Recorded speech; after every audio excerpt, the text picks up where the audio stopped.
I'm Professor of Leisure Studies at the University of Brighton. I describe myself as an investigative researcher, the academic equivalent of the investigative journalist.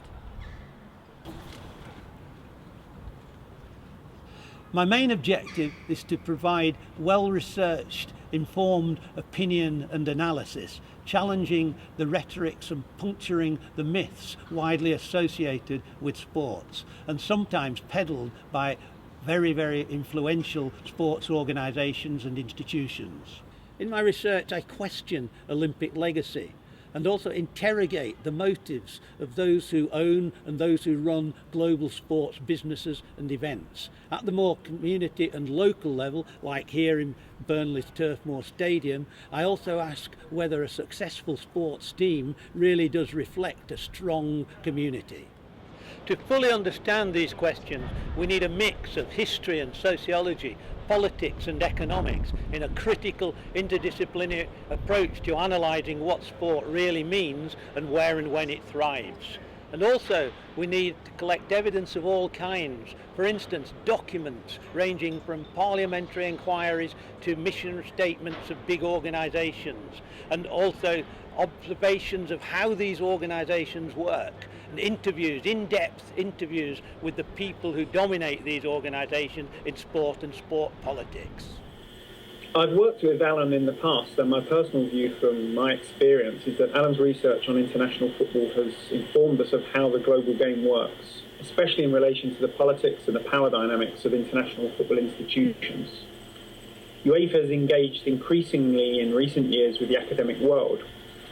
There's often a gap between the theory of the academic world and, on the other hand, the practice of the sports organisations, and quality work such as that undertaken by Alan is rare in that it really helps us to bridge this gap.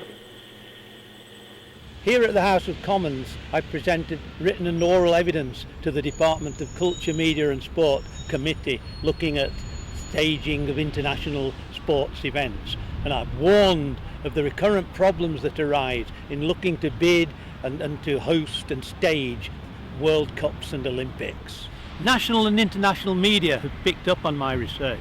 This includes BBC Panorama, the New York Times, USA Today. I've also, during London 2012, been consulted by representatives of the Japanese Foreign Office looking for my views on what makes a good Games and how Tokyo's 2020 bid for the Summer Olympics Games could create the conditions for a credible legacy. Legacy is a good thing, of course, handing something on to those who come after us. But despite the public enthusiasm, the buzz for those millions who've enjoyed the atmosphere here at the Olympic Park in Stratford, serious questions remain about the Olympics. One of these is cost, the way in which the initial projection rises so far beyond that original estimate. And who accounts for these costs? Where does the money come from, and where does the money that comes in really go?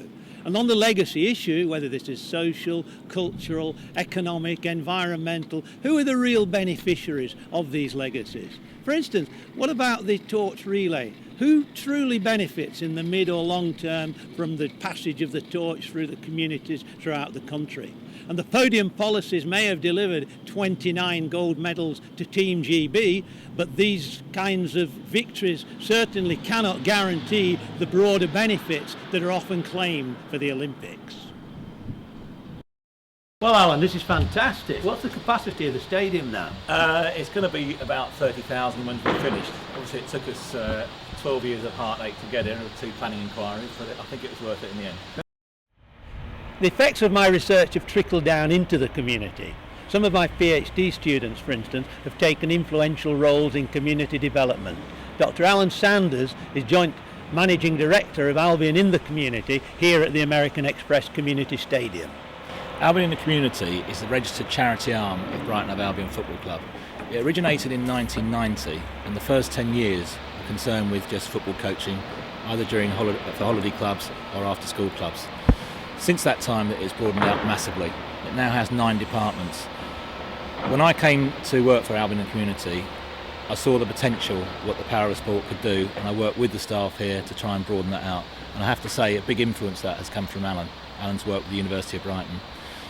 We now have several departments which include health, education, social inclusion, disability, etc.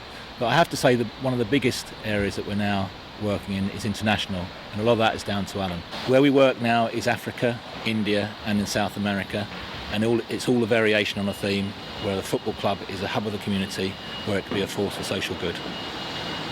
I'll be focusing on the spectacle of sport and the way powerful sports organisations operate. I'll be tracking and revealing the political and often Machiavellian dynamics of FIFA. I'll be weighing up the community role and benefits of our local professional sports clubs. My research creates public knowledge that wouldn't otherwise be there. Some might think sport's a marginal matter, others might even trivial. My research shows that sport and the politics and business of sport continues to be a matter of real significance for millions.